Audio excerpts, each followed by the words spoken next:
Hey doc, what do I do about plantar fasciitis? Again, it's Dr. Artis here, and I want to discuss plantar fasciitis today. I get that question a lot. I see a lot of runners that come in my office, a lot of athletes, and they suffer from a common condition called plantar fasciitis. Plantar fasciitis is simply just inflammation or micro tears in the fascia of the bottom of the foot.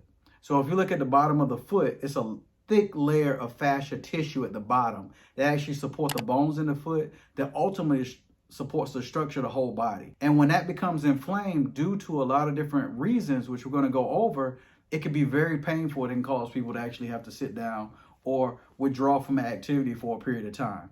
Today, I'm going to discuss what causes plantar fasciitis and some simple tips that you can use to actually help to actually combat that or treat it naturally. Okay. So number one thing that could cause plantar fasciitis that I see is sometimes being overweight. When people are overweight, it tends to put a lot of stress on the lower extremities, meaning the knees, the hips, and especially the feet. The feet are the foundation for everything. The second reason that can cause plantar fasciitis is just overdoing it, simply overdoing it. Meaning that if you go to run a 5K and you've never ran a mile yet, you're actually going to overdo it because your body isn't used to that much stress being imposed upon it. When it's not used to that much stress being imposed upon it, it's going to cause the body to actually become inflamed, overuse, because you're overusing something that your body's not used to.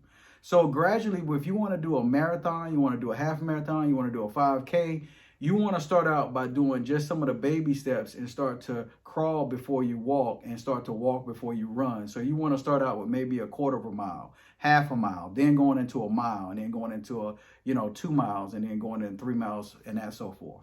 And you want to listen to your body in that way, because it's a common thing as we get towards the end of the year. A lot of people say, you know what, I'm going to get in shape, and they just go in the gym and they go hard, and they never really worked out before, and they actually cause a lot more problems. And that's one of the easiest things you can do with your feet, because a lot of things that people tend to do is they go out and they say, I'm going to start walking, and they start walking 3 to 4 to 5 miles, and their body's just not simply used to that. So you don't want to overdo it. One of the third things that you can pay attention to that you want to look at is simply wearing the proper shoe wear. Now, what I mean by that is if you're going to go running, or if you're going to do an activity like basketball, you don't want to wear basketball shoes when you're going running to do a half a marathon. No, you want to wear shoes that's going to support you in that activity. Or if you want to go hiking, you don't want to wear basketball shoes. I mean, it's just common sense, you would think, but a lot of people just put on their favorite pair of shoes and they go out and they do the activity. Now, those shoes might not be designed to give you the right amount of support while performing that activity, which therefore can cause the bottom of the feet to become inflamed. One of the other ways too that I see since we're talking about shoes is that people get used to wearing the same pair of shoes, their favorite pair of shoes, and they want to just keep wearing them, even when they're running. So what happens is when they wear them, they overstretch them and they just wear them out. And when they wear them out, they don't have the same support anymore. So you always want to look at how many miles that you're putting on shoes. I know as you get into running or you get into walking for long periods of time, some professionals say you want to average about 300 miles on a pair of shoes when performing that activity. That gives you a right amount of wear and tear before you actually lose the structure or the support of the shoe, and it causes more problems on the joints and the muscles in the bottom of the feet. One of the other things is standing for long periods of time. Standing for long periods of time, I see that happen with a lot of people that work in factories or they're just standing in one position for a long period of time. It just tends to tighten up the muscles in the bottom of the feet, again, because gravity's pulling us down and the feet is our connection with the ground. That can cause the plantar fasciitis to become inflamed.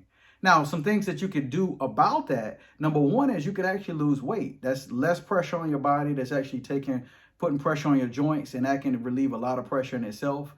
You want to make sure that you're getting fitted for the right pair of shoes for that right activity. Now, when you're talking about shoes too, I always recommend if you're going to get into some kind of activity, you're going to really take it seriously, or if you're going to be working and standing for long periods of time, don't just get one pair of shoes. If it's in your budget, get 2 pairs of shoes so you can always change it up. When you always change it up, your feet have to kind of get used to it so they don't get used to that same rigid thing in the bottom of the shoe. If you want to keep the same pair of shoes, it would be a good idea to get a good pair of inserts that actually support the structure and the muscles in the bottom of the feet so that they don't become inflamed. And then that also supports the bones in the feet so that they don't drop and as the arches start to drop as we get older. And then what you want to do too is you want to look at the right biomechanics. Biomechanics is so important because when you're talking about biomechanics, that's one of the reasons that I left out that actually could cause your feet to actually hurt. And one of the ways that can happen is sometimes people have low back pain, they have hip pain, they have knee pain. They change their biomechanics and they start walking differently. And when they do that, they actually put stress on the bottom of the feet. Now, when I'm talking about biomechanics, you want to make sure that when you walk, your heel, strike, mid stance, toe off. Heel, mid strike, toe. You're doing that, you're actually going to stretch the bottom of the feet out. You're going to give the feet a rest, and it's going to help dissipate a lot of that pressure that absorbed into the feet.